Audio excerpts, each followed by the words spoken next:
হ্যাঁ everyone, it's me Ashraful Talukdar. Welcome back to my blog.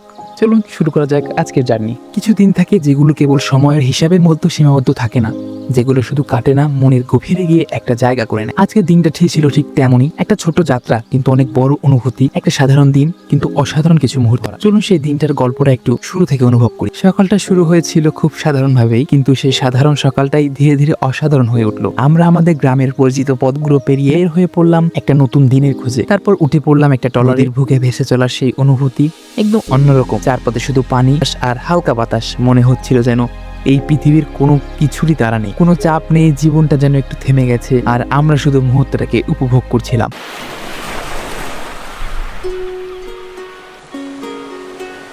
সাগরের তীর থেকে মিষ্টি কিছু হাওয়া এনে তোমার কপালে ছোঁবো গো। অবশেষে পৌঁছে গেলাম আমরা আমাদের গন্তব্যস্থানে। পৌঁছাতে দেখলাম সেখানকার এক পাত্রীনেতা আমাদের ওয়েলকাম করার জন্য আগেই অপেক্ষা করছিল। তার এই আন্তরিকতা দেখে সত্যি খুব ভালো লাগলো। একটা আপন আপন ভাব তৈরি হয়ে গেল মুহূর্তটার মধ্যেই। এরপর আমরা আমাদের সব জিনিসপত্রগুলো গুছিয়ে নিয়ে চলতে শুরু করলাম আমাদের নির্ধারিত স্থানের দিকে। চারপাশের পরিবেশটা ছিল একদম শান্ত, মনোমুগ্ধকর। মনে হচ্ছিল আজকের দিনটা সত্যি অনেক সুন্দরভাবে কাটতে যাচ্ছে।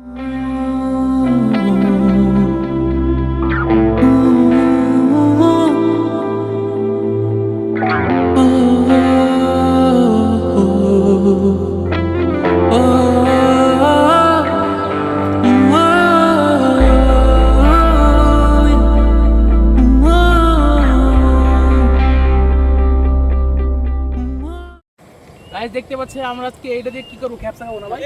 আচ্ছা আমাদের বাবুর্চি এটা দিয়ে খ্যাপসা হবে। সাইজ দেখেন ভাই, সাইজ দেখেন। এই মালটা আজকে আমরা খাবো। গাইস আমরা আছি সুন্দরবন জঙ্গলে। এই যে আমার ভাই ভাই কি করেন ভাই? অ্যামাজন জঙ্গলে ভাই এইখানে সুন্দরী গাছ কাটতেছি। আচ্ছা সুন্দরী গাছ। এই যে ভাই আছে এটা গরু। আচ্ছা আজকে আমাদের পিকনিকের মূল খাবার হচ্ছে সান্ডা আর হচ্ছে এই মালটা। ও ওইটা না, এই যে এই হচ্ছে আমাদের মূল উপকরণ আজকে। এর নাম হলো মূল ফ্রাই হয়ে গেছে। এটা হচ্ছে বারবিকিউ হবে আর সান্ডা দিয়ে হচ্ছে কি খ্যাপসা।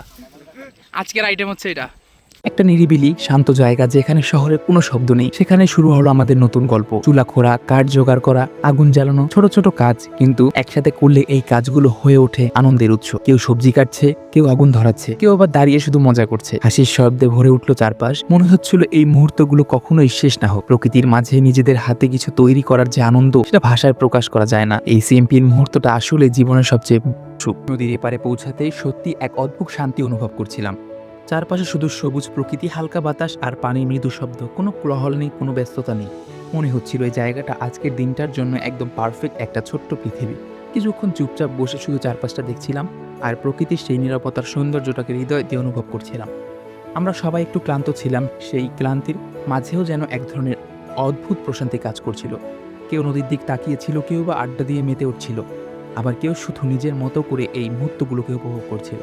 নদীর হালকা বাতাস মুখে এসে লাগছিল আর মনে হচ্ছিল সব দুশ্চিন্তা, সব চাপ যেন ধীরে ধীরে কোথা হারিয়ে যাচ্ছে। এই নীরবতা, এই সবুজ পরিবেশ সব মিলিয়ে যেন মনটাকে একদম হালকা করে দিচ্ছিল। এই ছোট্ট ছোট্ট মুহূর্তগুলোই একদিন সবচেয়ে বড় স্মৃতি হয়ে দাঁড়ায়। মনে হচ্ছিল সময়টা যদি একটু থেমে যেত, তাহলে এই শান্তিটা আরও কিছুক্ষণ ধরে রাখা যেত। আমরা কেউ তাড়াহুড়ো করছিলাম না, কারণ সবাই বুঝতে পারছিলাম এই সময়টা খুব সাধারণ হলেও এর ভেতরে লুকিয়ে আছে অসাধারণ এক অনুভূতি। প্রকৃতির মাঝে বন্ধুদের সঙ্গে কাটানো এই মুহূর্তগুলো সত্যি আলাদা এক ধরনের সুখ দেয়। কোনো চাপ নেই, কোনো চিন্তা নেই, শুধু আমরা, আমাদের হাসি আর এই সুন্দর প্রকৃতি। গাইজ আমরা আছি এখন সেই সুন্দরবনের কাছাকাছি। জাস্ট প্লেসটা দেখেন, ও অ্যাস্থেটিক একটা জায়গায়। আর ওই জোড়া ওইখানে রান্না বান্না করতেছে, আমি আসছি এখানে। গাইজ আমরা মাখাচ্ছি, দেখেন টমেটো মাখা। মামা খাই দেখো তো কেমন আছে। হালকা লবণ বেশি। ধীরে ধীরে রান্না শেষ হলো। সবাই অপেক্ষা করছিল সেই সুন্দর মুহূর্তটার জন্য। তারপর সবাই একসাথে বসে খাওয়া শুরু করলাম। খাবারটা হয়তো খাওয়া খুব ফান্সি ছিল না, কিন্তু স্বাদটা ছিল অসাধারণ। কারণ এখানে ছিল না কোনো বিলাসিতা, ছিল না কোনো শো অফ, ছিল শুধু একসাথে থাকার আনন্দ, ছিল ভালোবাসা, ছিল আন্তরিকতা। এই মুহূর্তটাই বুঝিয়ে দেয় সুখ খুব বড় কিছু নয়, ছোট ছোট মুহূর্তেই লুকিয়ে থাকে। খাওয়া দাওয়া শেষ করে সবাই মিলে নেমে পড়লাম নদীর ধারে। রান্নার ব্যবহার করা সব জিনিসপত্র পরিষ্কার করতে করতে আবার শুরু হল গল্প আর হাসাহাসি।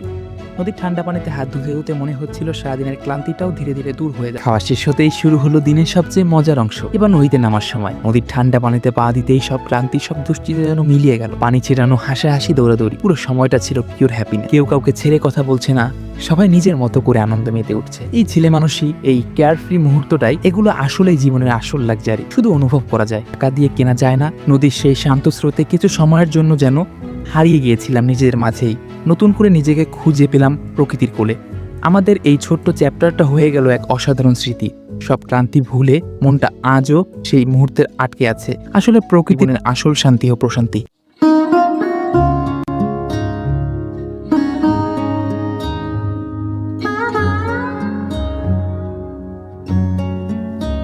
বড়াই করে আমি তোমার কথা বলে ফেলি, তাই যার কাছে যাই এই দুপুরে আমার তোমায় অনেক মনে হলো, তাই কার কাছে যাই মিশে গেলে তুমি জানি না তো কোন মোহনায় কার কাছে যাই এই আধারে। ধীরে ধীরে সূর্যটা নিচে নামতে শুরু করলো। দিনটা শেষের দিকে এগোতে লাগলো, কিন্তু মনে হচ্ছিল সময়টা একটু ধীরে চলুক, এই মুহূর্তগুলো আর একটু থাকুক। অবশেষে আমরা আমাদের ট্রলারে উঠলাম। ফিরে আসার পথে সবাই একটু চুপচাপ, কারণ সবাই নিজের মতো করে সেই দিনটার কথা অনুভব করছিল, সেই দিনটার কথা ভাবছিল। আমরা ফিরে এলাম আমাদের এলাকায়, কিন্তু মনটা রয়ে গেল সেই নদীর পাড়ে। কারণ কিছু জায়গা থাকে, কিছু মুহূর্ত থাকে যেগুলো শুধু দেখা যায় না, অনুভব করা যায়। আর সেই অনুভূতিগুলো কখনোই ভুলে যাওয়া যায় না। জীবনে কোনো এক সময় গিয়ে হয়তো এই দিনগুলোর কথা সবচেয়ে বেশি মনে পড়বে, কারণ এই মুহূর্তগুলো সত্যিই ভুলে যাওয়া যায় না। এগুলো শুধু স্মৃতি হয়ে হৃদয়ে থেকে যায়। থাকি আমি পৃথিবী তখন আপন লাগে, তোরা ভুলে যাস না কখনো আমাদের বন্ধুত্ব রঙিন কোনো ঘুড়ির মতো।